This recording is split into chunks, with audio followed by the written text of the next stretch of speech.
জগন্নাথ দেবের প্রিয় কাঁথাল চুরি লীলা।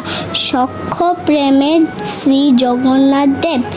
একবার বালক বেশে ভগবান শ্রী জগন্নাথ তার মহান ভক্ত রঘুর কাছে এলেন এবং তাকে রাজার বাগান থেকে কাঁঠাল চুরি করতে তার সাথে যেতে বললেন।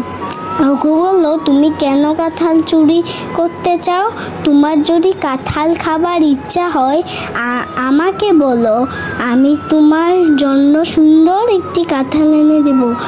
বালক রূপী জগন্নাথ বললেন, এইভাবে আমি আমার ভক্তদের কাছ থেকে সবকিছু নিয়ে থাকি। আমার সব কিছুই আছে।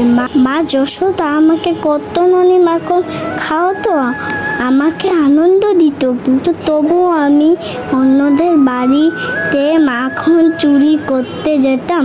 চুরি করা দ্রব্য ভোজনে বিশেষ আনন্দ আছে।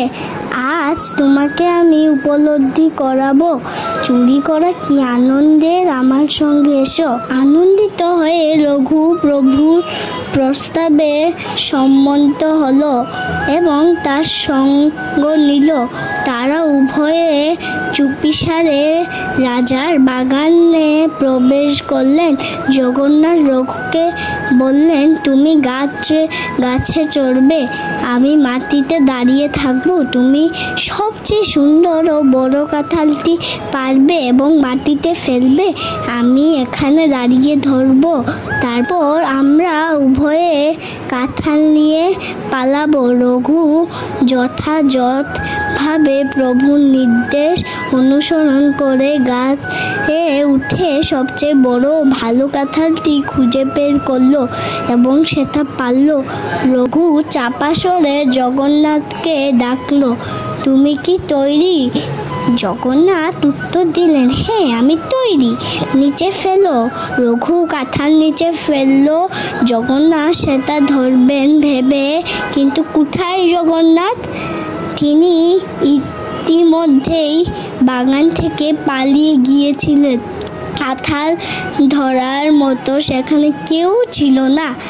বিশাল শব্দে কাঁঠালটি মাটিতে পড়ে ফেটে চৌচির হলো।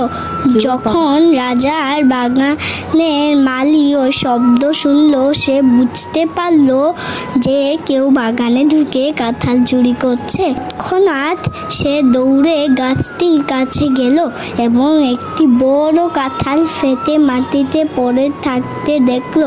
চোর এখনো গাছের মাথায় বসে রয়েছে।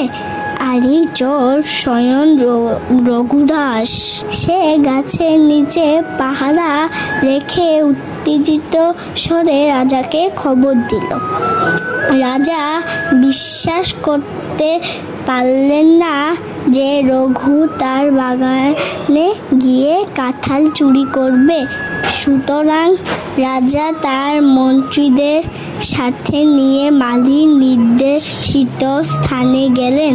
তিনি রঘু দাসকে গাছে চড়ে থাকতে এবং নিচে কাঁঠাল পড়ে থাকতে দেখে আশ্চর্য হলেন। রাজার অনুরোধে রঘু গাছ থেকে নেমে এলো। রাজা রঘুকে জিজ্ঞাসা করলেন, প্রভু, তোমার যদি কাঁঠাল খাওয়ার ইচ্ছে হয়ে থাকে তাহলে গভীর রাতে আমার বাগানে এসে গাছে চড়ায় কি প্রয়োজন ছিল?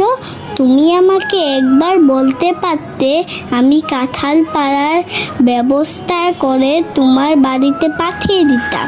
রঘু তখন প্রভু জগন্নাথ কিভাবে তাকে ঠকিয়েছে সব বৃত্তান্ত বললে। প্রত্যেককেই প্রভু রম এই লীলা শুনে খুব আনন্দ পেল এবং সকলেই হাসতে লাগলো। তারা রঘুর মহত্বের জন্য তার গুণগান করলেন। এভাবেই সখ্য রসে প্রভু জগন্নাথ রঘুর সঙ্গে অনেক লীলা করেছিলেন। জয় জগন্নাথ।